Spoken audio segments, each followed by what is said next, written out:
Këshilla për vizitorët e të sëmurëve. Sa herë që një i afërm sëmurët, familja ndjen dhimbje dhe mëshirë për të. Ata e shoqërojnë në spital, i shërbejnë, kujdesen për të edhe përpiqen ta disponojnë. Njëri nga familjarët ose ndonjë vëlla musliman që ndron zgjuar natën, që i sëmurit të marrë kujdesin e duhur dhe të flejë gjumë rehat. Të qëndruarit të zgjuar për vëllain e tij të smur është vepër madhështore, e cila e afron tek Allahu.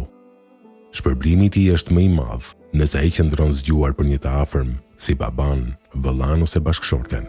Nuk ka dyshim për këtë. I dërguari alayhis salam na ka informuar se muslimani vazhdon të jetë në hurfet e xhenetit derisa të kthehet nga vizita e të sëmurit dhe 70.000 melek bëjnë dua për të. Nëse ky është shpërblimi për vizitorin, çfarë mendon për shpërblimin e atij që i ka shërbyer dhe ka disponuar atë? Leximi i Kuranit për pacientin. Leximi i ajeteve të Kuranit për të sëmurin është një vepër e bukur në të cilën ka mirësi. Allahu ka thënë: "Ne shpallim nga Kurani atë që është shërim dhe mëshirë për besimtarët." Elisra 82. Allahu i Madhërisëm gjithashtu ka thënë: "Thuaj, ai është udhërrëfyes dhe shërim për besimtarët." Fusilet 44. Në spitalin ushtarak, shoku im më tregoi për një djalë të quajtur Abdullah.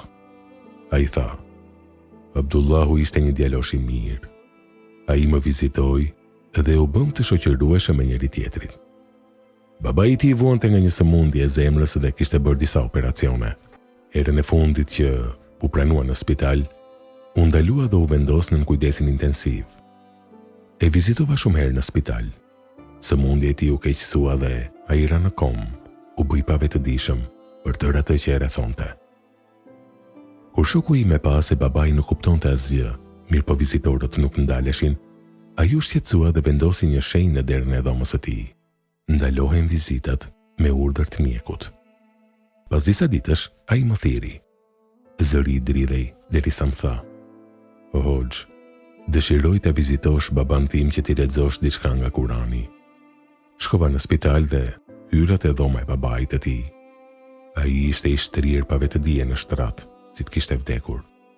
Në trupin e tij ishin ngjitur disa pajisje mjekësore, një aparat për matjen e shtypjes së gjakut, një tjetër për matjen e nivelit të sheqerit dhe një tjetër për monitorimin e rrajeve të zemrës, një tjetër për frymarrje kështu me radhë. Pranë shtratit të tij ishte një infermier, i cili po i vëzhgonte aparatet dhe po na shikonte me qetësi. U afrova tek ai dhe qëndrova pranë kokës së tij. I fola por nuk u përgjigj.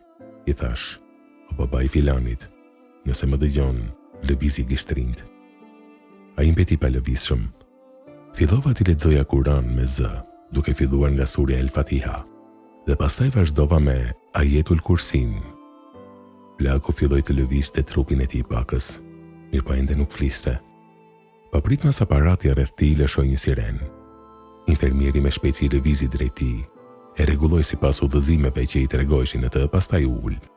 Derisa po lexoja Kur'anin, zhurma e alarmit u lëshua edhe në aparatet e tjera, ndërsa infermieri vazhdimisht i përshtaste sipas parametrave të kërkuara. Megjithatë, unë vazhdova leximin duke mos i kushtuar vëmendje atyre. I lexova për gjysmore, pastaj u luta për të dhe shkova. Ndërsa Abdullahu qëndroi me infermierin, me të cilin fliste në gjuhën angleze. E dëgjova duke i përsëritur fjalët Kur'an dhe Islam. Më vonë Abdullahu erdhi të më falenderonte. Ja zgjata dorën dhe e pyeta: "Sa isha duke lexuar Kur'an, nuk po kuptoja asgjë.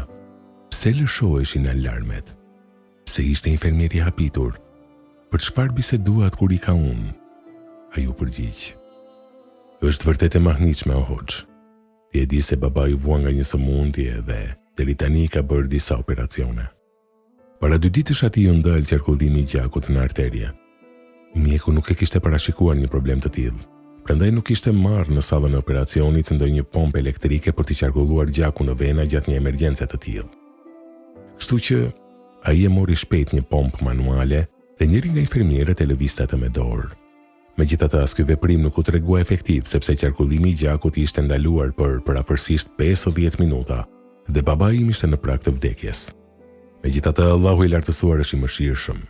Në fund të operacionit, Ata e dërguan baban tim në dhomën e kujdesit intensiv si një person të vdekur. Shtypja e tij e gjakut kishte zbritur në 40. Ata u përpoqën ta ngrinin me mënyra të ndryshme por pa dobi. Pastaj mjeku i tha infermierit t'i jepte një injeksion në vena, i cili përmbante një substancë kimike që do të ngrinte shtypjen e gjakut. Kjo substancë ishte e rrezikshme. Me parametra mjekësor nuk lejohet që pacientit i jepet më tepër se 12 njësi të kësaj substance, sepse në shumicën e rasteve nëse i jepet më shumë, pacienti mund të vdes. Ati i dhan vlerën maksimale, mirë po gjendja nuk u përmirësua.